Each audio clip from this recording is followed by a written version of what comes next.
Now we're coming to the Brachirian Crabby's Republic. Welcome back to the Stellaris Grand AI Tournament.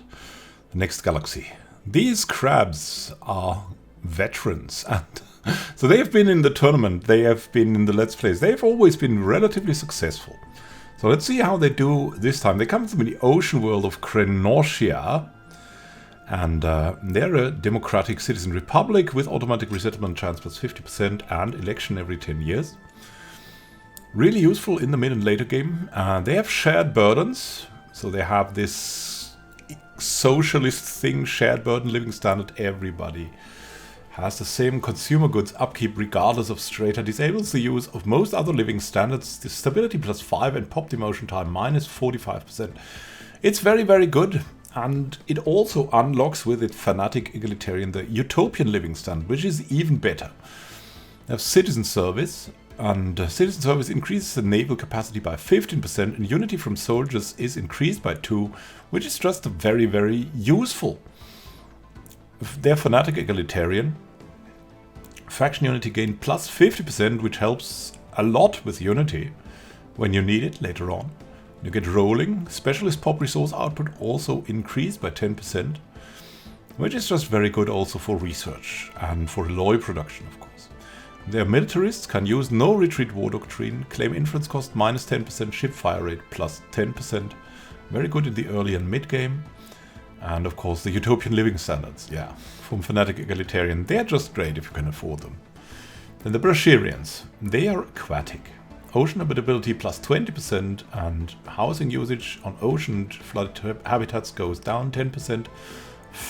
Food, energy, mineral output on ocean worlds goes up 10%. Housing usage on non-wet worlds though, so all worlds that are not ocean, continental or tropical, plus 30% and habitability minus 20%. Hydrocentric ascension perk amplifies the trade's effects to a great effect. It's really good.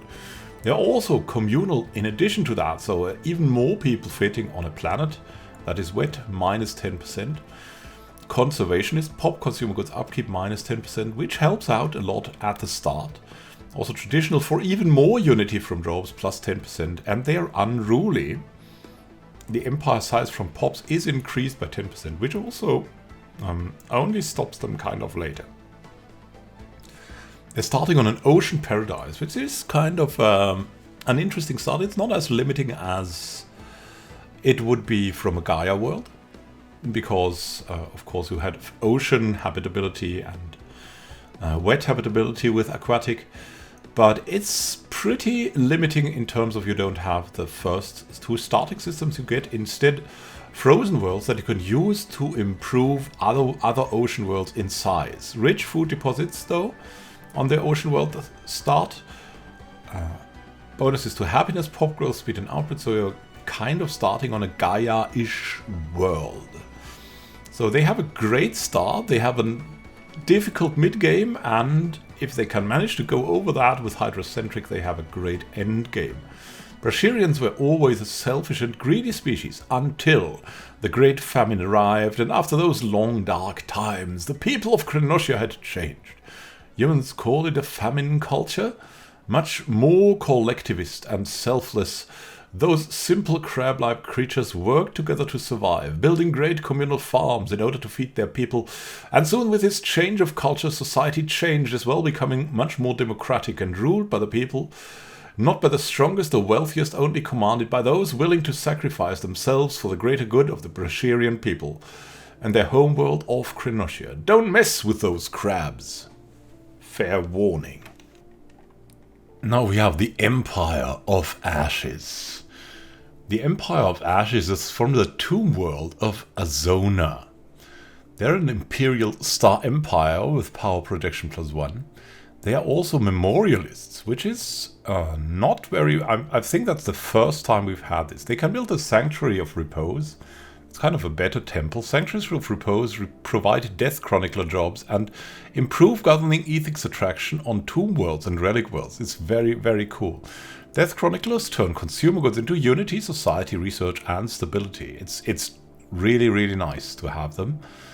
And They have a nationalistic zeal, strong sense of nationalistic pride. So war exhaustion gain goes down by 20%, claim influence cost goes down by 15%. I'm really looking forward. This very special picks that we haven't had in a long time. Their fanatic authoritarian allows for the consumer goods, low, stratified economy living standards. Can enslave aliens and must have the autocratic government form. Also, monthly influence +1 and worker pop resource output +10%, which is great at the start. And also good later. Militarist can use no retreat war doctrine. Claim influence cost goes down 10%. Ship fire rate goes up by 10%. Very good at the mid game especially. And they are of course survivors from the Tomb World, the post-apocalyptic world. 10 more years leader lifespan and Tomb World habitability +70%, so they can survive on Tomb Worlds. They are natural engineers. Engineering research from jobs goes up 15%. Very helpful. Engineering is probably the most important one of at least early research. Their traditional unity from jobs increased by 10%, which also helps out a lot. Deviance, governing ethics attraction goes down 15%, which can be a problem, but probably will not be in that case. They have other mechanics that kind of can keep them together. Because they will always be a little bit more stable and things from the memorialists. So that will definitely help. They're also resilient, defense army damage +50%, so they will not be easy to invade. They are post-apocalyptic. Let's see from which kind of planet they come. They actually come from a tropical world, as you can see here. Formerly tropical world. And that is their backstory. We dwell on a fallen paradise. Once our world was a gilded hub of culture, philosophy and technology. Then the war fools erupted, when our leaders threw it all away in a cataclysm of nuclear fire, even as the survivors rediscovered old ideas among the radioactive ashes, the Empire of Ashes, of the aftermath. Our people were doomed to live a wretched existence that was until the Emperor came. Greatest of all of our people, he united the bickering tribes and set our people back on the road to greatness. Today, though the Emperor is long dead at the hands of an assassin's blade, we honor his memory forever. In his name we go forth into the void to claim the stars. May his name endure forever. What a motivation this Empire of Ashes has. Also a little bit creepy, but definitely good memories. We're coming to the Iron Angels of the End Times.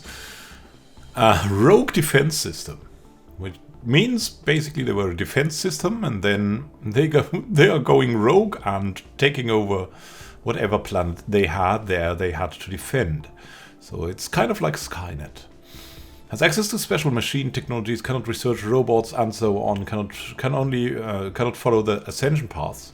Empire modifier extra pops when establishing colony +1, monthly mechanical pop assembly +1, mining station output +10%, empire size from pops -15%, empire size from planets but is increased by 50%, and pop growth reduction is 50%. So they won't have as many pops, but the empire size from pops isn't a limiting thing. It's basically their pop growth speed all in all, and they shouldn't have too many planets.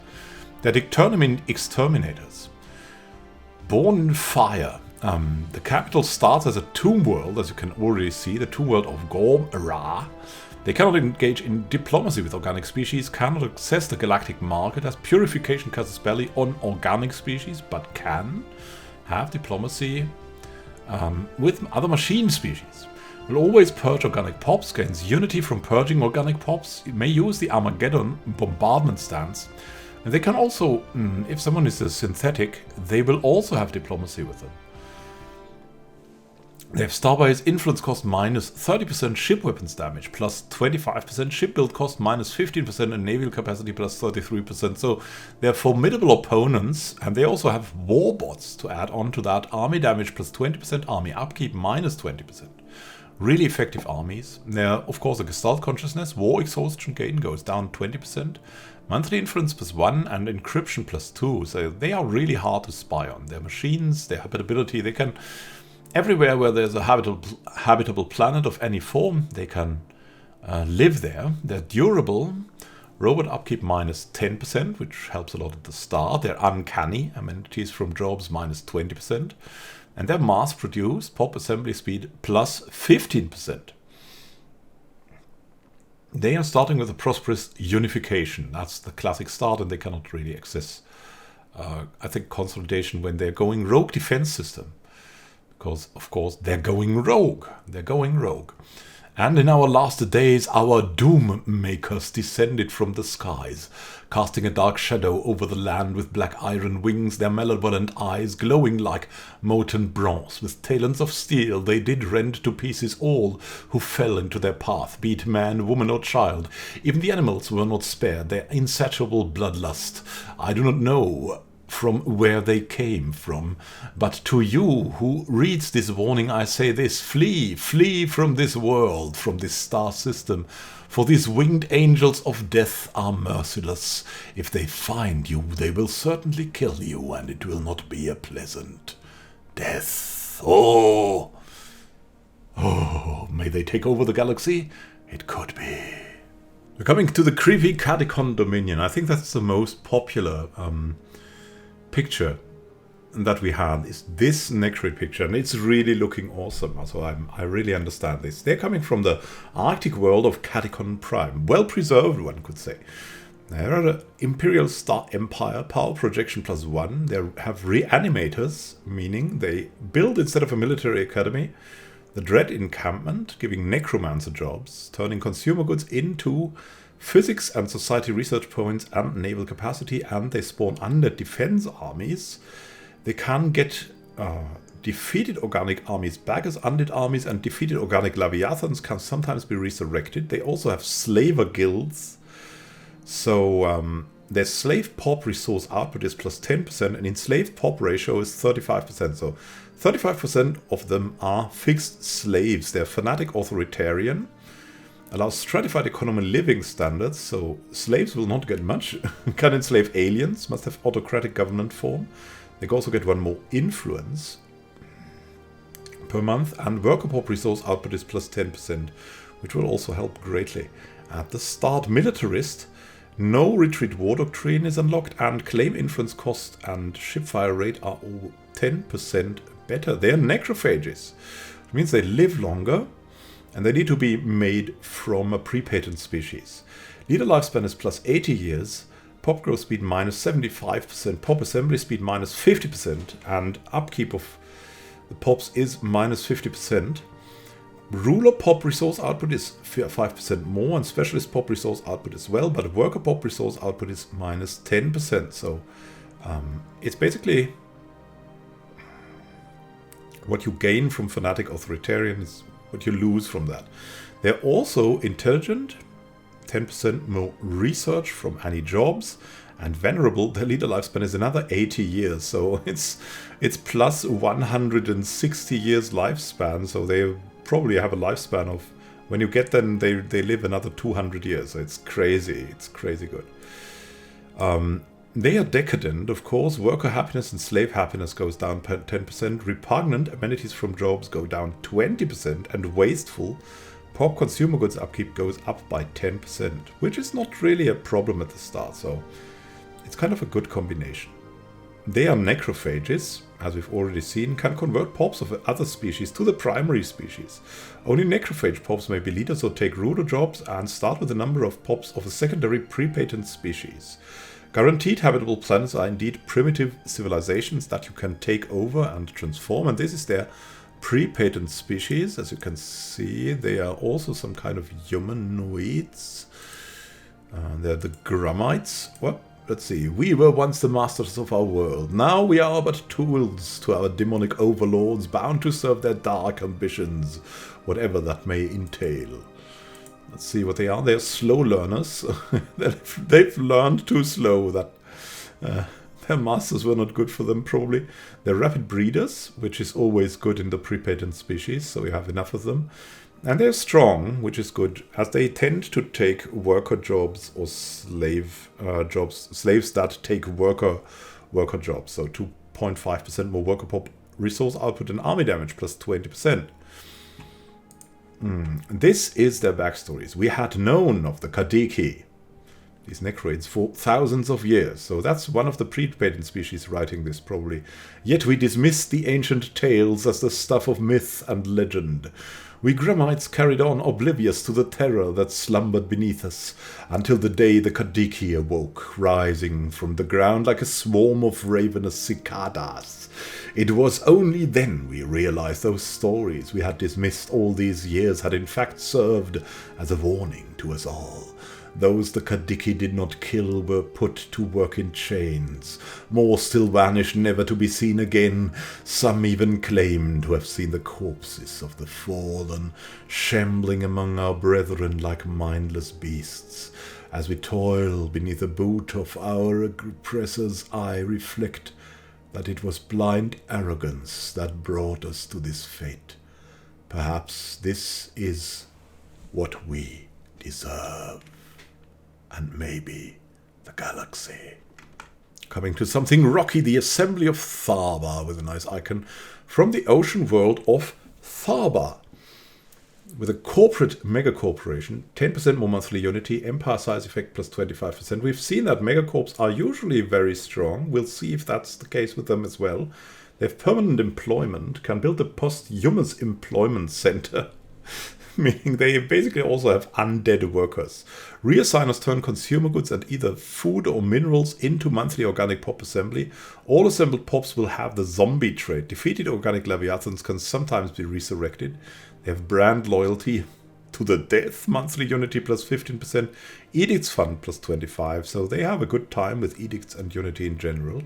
They're authoritarian, allows for stratified economy living standards. They can enslave aliens as well. Cannot use democratic government forms. Monthly influence plus 0.5 per month and worker pop resource output plus 5%. All in all, very, very corporate and very useful. They're xenophiles, though. Increased opinion for other species. Cannot use no refugees. Cannot enslave entire species. Cannot displace aliens. So they cannot really enslave, but they will permanently employ them. Trade value is plus 10% and available invoice is plus 1, which helps with trade and treaties. They're spiritualists. They can build temple buildings, cannot use full AI rights policy, but has 10% better monthly unity, edicts upkeep, and edict cost, which just helps out a lot. Very chill with these edicts. They are lithoids, so they live a lot longer, 50 years longer. They have 50% more habitability and 50% more army health. Consuming minerals instead of food, they have also 25% less pop growth speed and 25% less pop assembly speed. But especially at the start, lithoids are very strong, especially if you use them for armies and leaders. They are charismatic. Amenities from jobs is 20% more, which usually helps the AI a great deal. They are traditional. Unity from jobs is increased by 10%, so we have even more unity. They're conservationist. Pop consumer goods upkeep minus 10%, which helps greatly out at the start and also in general to balance this out, right? Same as with the charismatic amenities. Their solitary pop housing usage goes up 10% and the deviance governing ethics attraction goes down 15%. But that's not that bad, as they won't probably have such a big population very quickly. They have a syncretic evolution, a very interesting start. A second species forms an integral part of this civilization. They are big, strong, and most of them have the intelligence of a particularly dim-witted child. Ancient wars have culled their species of their most aggressive tendencies, leaving them quite servile, and we're going to have a look at this species. Let's see how they look. They're also rocks of this form. They're the Vur. They're called Gilmoni and so on, and They are Lithoid, Serviles, that's always the case, so that's one pick and one trade taken. They're Aquatic, interestingly, so the Serviles are Aquatic, and the Lithoids themselves are not Aquatic, so they are really thriving on these aquatic worlds. Ocean habitability plus 20% and housing usage on ocean worlds, flooded habitats minus 10%, food, energy, mineral output on ocean worlds plus 10%. Very useful for a worker part of the species. Housing usage on non-wet worlds, though, 30% increased. Habitability on non-wet worlds minus 20%. Non-wet worlds are all worlds except ocean, continental, tropical worlds. Hydrocentric Ascension perk amplifies this trait's effect, so it's a great combination to use to make this species so-called uber, like in the combination. The only problem you have is balancing out the pop growth of the two, but they usually they have the same modifiers, I think, and so it could work out really well. They are also thrifty. Trade value from jobs plus 25%, because many jobs the Serviles can take will probably be also the trader jobs, and then this comes in very handy. They are slow learners because they don't need leaders. Also, this is not a really big disadvantage. Leader experience gain minus 25%, and they're fleeting. As I said, they won't be leaders, so it doesn't matter if they have 25 years less leader lifespan. What an interesting combination of the assembly of Tharba. I think they have good chances, but due to the AI not using syncretic evolution often very, very aptly, we'll see how they perform with that. It's always... you never know how they can handle that. Now there is the Legion. An industrial production core and machine intelligence. Leaders are immortal. Extra pops when establishing colony 1, and monthly mechanical pop assembly is also one more. Mining station output plus 10%, empire size from pops minus 15%. Empire size from planets, though, is plus 50%, and pop growth reduction is 50% more. They are really going for like a small size, many pops early. It's an interesting combination. I mean, machine intelligences are very resilient in this patch. It seems they're rapid replicators too, so kind of counterbalancing the pop growth reduction of 50%. And their rock breakers gain one more minerals from miners, which is very, very useful at the start. Their Gestalt consciousness and not affected by happiness, of course, can use no retreat war doctrine. War exhaustion gain minus 20%, monthly influence plus 1, and encryption plus 2. So they are geared for war. In general, they have 200% more habitability. They can settle on all habitable planets. Mass produced, 15% more pop assembly speed. So we have 20% more here and 15% more here. So it's plus 35%. So they're really quickly reproducing their units, and they have power drills, minerals from jobs plus 15%. So they get a lot of minerals and they produce themselves very quickly. What is the trade-off? Pop housing usage plus 10%, which is not a problem at the start, and repurposed hardware leader experience gain minus 25%, which is tolerable as they are immortal, so they have time to gain that. Resource consolidation, also they are starting with the machine world as the home world. That's only possible if you go for just a normal machine intelligence, and it's a very, very good machine world. Also, they can later terraform other machine worlds like the Nexus. They start to them. This machine intelligence has long since consolidated all resources in their home system into their capital world, covering it entirely with machinery. I think they'll do well. I don't know. I have a hunch. They seem to be. They have that simple concept that the AI usually can use very well. So might be they do well. We're coming to the United Ant territories. They are a Theocratic oligarchy. So they are oligarchic, 15% more faction unity gain every 20 years an election. They're a meritocracy, and individual social station personal connections should have no bearing on that profession. So they have 10% more specialist pop resource output and one more leader level cap. They have in general stronger leaders. And they have a Shadow Council, election cost minus 75%, and ruler pop resource output plus 10%, and code breaking plus 1. That's something that's especially good if you're going for that yourself, right? So from a player standpoint, Shadow Council is just very good, limiting the election cost, so you can nearly always do it. You can always choose the leader that you want. It's really, really useful for the AI. Choices are... we don't know how good they are, but it has other positives that will make it probably still worth it. The Authoritarian allows for stratified economy living standards, feels ant-like, can enslave aliens, cannot use democratic government forms, they're pacifists though, cannot use unrestricted wars policy, cannot engage in indiscriminate orbital bombardment, empire size from pops though, is decreased by 15%, stability increased by 5, which is actually very good.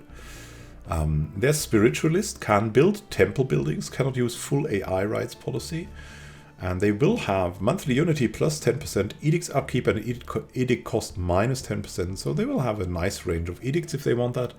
And they're wasteful, on the other hand, pop consumer goods upkeep plus 10%, which is mostly a problem only at the start. Later on, that's a good negative trait. They are very strong though, so you have 5% more worker pop resource output and 40% more army damage. So if anyone attacks them, they can defend themselves very well with their armies, and if they attack someone, they can definitely invade. Also threats, also big threats. They're living on the continental world of Ant Hill and have a prosperous unification. Typical ant-like. The ants are caste-based race, queens, nobles, soldiers, and workers. Each of them excels in their natural task.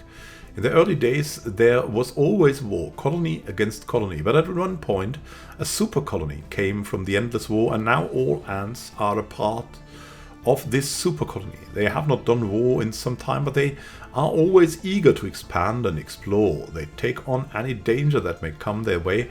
The output of their colonies will allow them to overcome anything.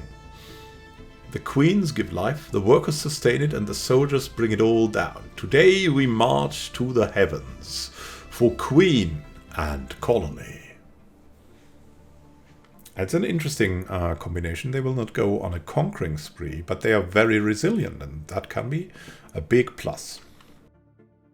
Now we're coming to another changed prime index. Also very interesting because they're a catalog index and driven assimilator. So they're machine intelligence, we've had that. They get extra pops when establishing a colony, monthly mechanical pop assembly plus 1, mining station output plus 10%, empire size from pops minus 15%, empire size from planets plus 50% though, pop growth reduction 50%. They're driven assimilators, which means they have a species of cyborgs, for example. They have the ability to assimilate organics as cyborgs. As simulating an organic pop generates a small amount of unity and society research. And from cyborgs, then they can become machines also. Non-assimilating organic pops are automatically purged over time, as the assimilation causes belly on all other empires. So if you take over with these, you should basically assimilate, otherwise you'll have a problem. Because if you purge others, then you have no real diplomacy anymore.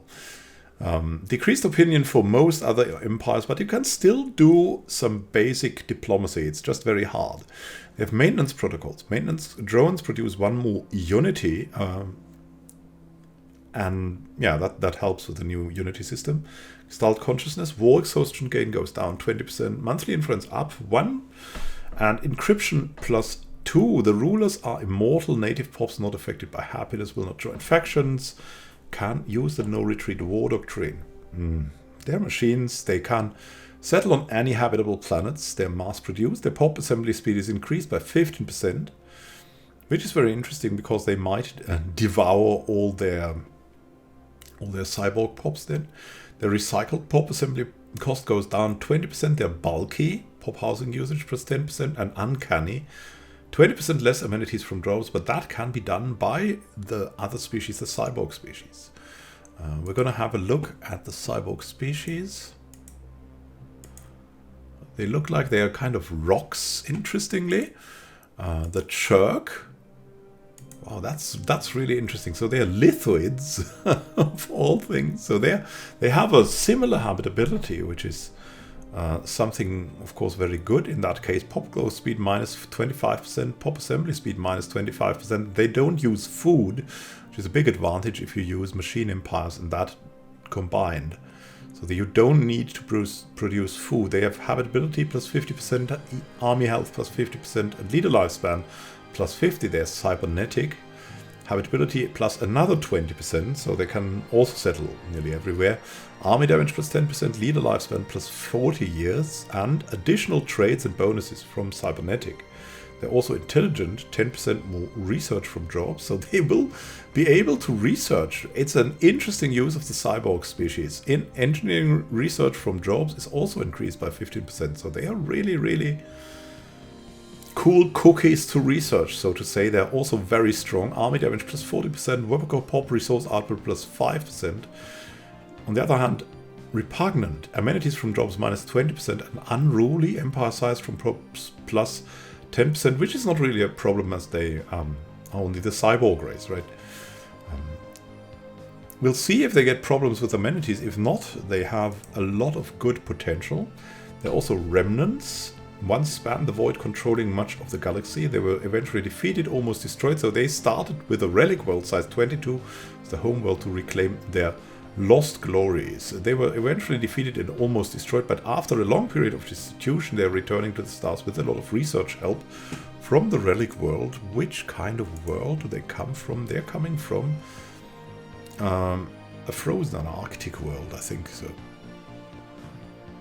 That's gonna be really, really interesting with a prime catalog index. And now, hello comrades to the Confederacy of Revolutionary Republics. A communal parity, a democratic one, automatic resettlement chance plus 50%, and an election every 10 years. Very helpful. Beacon of Liberty. It has 15% more unity even, and 15% less empire size from pops. This helps really a lot. This also has shared burdens. Shared burdens living standards saves a lot of consumer goods. Moderate consumer goods upkeep regardless of strata. Disables the use of most other living standards. Very useful. At least at the start. Later you can replace it with utopian living standards from Fanatic Egalitarian. Stability plus 5 and pop demotion time minus 45%. They're Fanatic Egalitarian, democratic and utopian living standards. Faction unity gain plus 50%. Really crazy. Specialist pop resource output plus 10%. Really helps with these alloys and researches. Militarist. Claim influence cost goes down 10%. Ship fire rate up 10%. And they are very strong. Army damage up 40%. Worker pop resource output up 5%. And traditional even more unity from jobs. 10% more. The Divines. Governing ethics attraction minus 15%. And solitary pop housing usage plus 10%. So they have a relatively good combination of starting saving resources, and they will be able to boost through their unity trees, tradition trees very quickly. And then we'll see if this holds also out for the end game. It could be, it could be. They're living on the tundra world of Bark, and they have a prosperous unification, which the AI works very well with an additional 4 pops and 2 districts on the home planet during, and as I think a slight boost still, first, I think 15 of 25 years. During the Third Great War, which was waged between power-hungry states and corporations, and which devastated entire countries, the ills of a small republic became tired of the war and resisted. In revolution, they overthrew their corrupt rulers and built a new republic, governed by an ideology of complete economic and social equality. This new classless society grew to be so successful that this ideology gained followers across Bark, and on the entire planet revolutionary groups formed between the ruins. Other revolts followed and started the World Revolution, where the war was ended, and the new system was implemented in the remaining nations before those, at last, joined the glorious Confederacy, the ill mammalians. Very cool. Let's see if they will be successful with their red disc. Now we're coming to the dark side again with the Eternal Imperium. From the tropical world of Holy Threr. They are an Imperial Divine Empire with power projection +1. Imperial Cult, so Edicts Fund +100 with a dominant state religion and Philosopher King. Rulers and governors are less likely to gain negative traits and ruler level cap +2. So they have great rulers coming. They're Authoritarian, allows for stratified economy living standards, which save consumer goods, basically. They can enslave aliens, cannot use democratic government forms, and have 0.5 more monthly influence. And worker pop resource output +5%, which helps a lot at the start. They are fanatic spiritualists, 20% more monthly unity, 20% less edicts upkeep and edict cost, which will give them all the edicts they want, together with Imperial Cult. They can also build the great temple buildings for the great priests and cannot use full AI rights policy, which they wouldn't want anyways. They are lithoids, using minerals instead of food to eat. Pop growth speed -25%, pop assembly speed -25%, but habitability +50%, army health +50%, and leader lifespan +50. They will have great leaders. They are also necrophages. Leader lifespan +80 years, another 80 years. And they are not fleeting, so they will live very long. Pop growth speed another -75%, and pop assembly speed -50%. So they will not grow on their own. Pop food, mineral, and energy upkeep -50%, so they have barely any upkeep. Ruler pop resource output +5%, specialist pop resource output +5%, and worker pop resource output -10%. They will probably be in ruler and leader positions mostly. Venerable, so another 80 years of leader lifespan. They will have immortal leaders, and they fittingly are talented. Leader level cap increased by another +1, so from the start they have the great leaders. They can choose them and keep them as long as they want, through the Empire game probably. The decadent, worker and slave happiness goes down 10%, wasteful, 10% more consumer goods upkeep, and sedentary. Pop growth from immigration goes down 15%, resettlement cost goes up 25%. They are necrophages, and this means they have a pre-patent species into which they transform the where they use their pops to transform them into the eternal lithoids. We'll see which these are. So they can convert pops of any other species to the primary species. Only necrophage pops may be leaders or take ruler jobs, and they start with a number of pops of a secondary pre-patent species. Guaranteed habitable planets are instead primitive civilizations that you will take over with armies. Let's have a look at the pre-patent species we have here. They are also looking very necroid. They are the Illuminors, and wow, they also have a biography. Wow, that's nice. Let's read it. The Illuminors are a sickly and short-lived people due to their planet's radiation, yet skillful and clever enough to become a civilized species. When the Eternals revealed their existence to them, it was hard for the Illuminors to not see those ancient otherworldly beings as angels, and their leader who could gift others with an unnaturally long life as a living god. The religion for his worship spread across the globe, and in its wake the Eternals gained ever more power. When the Divine Imperator proclaimed his eternal imperium, the followers rejoiced that the sinners were finally cleansed, that they were now under direct divine protection, and that they were chosen to be reborn in his holy image. Of course, being transformed. So their names is Simon, Loveday, Buston, Janusz Petty, and so on. And let's see what they are. They are industrious and rapid breeders. Helps out a lot at the start and for worker jobs. 15% more minerals from jobs and 10% more pop growth speed. It's really good for the pre-patent species. They are of course slow learners and fleeting, which is really the standard picks for pre-patent or syncretic species, as they will not have the leaders. It really doesn't matter if you have negative traits for the leader. So well done there in the name of gameplay. Nobody can explain why he was the first to survive the infection. That is the backstory of the Eternal Imperium now for the Eternals. with a crystalline parasite, but he became the first Eternal. So they also come from that infection, and this infection is then given to the prepatent species. A quasi-immortal being who shaped his mind in the centuries of his life into an almost supernatural intellect. He found a way to reshape his followers in his image, who in turn began to worship him as a god.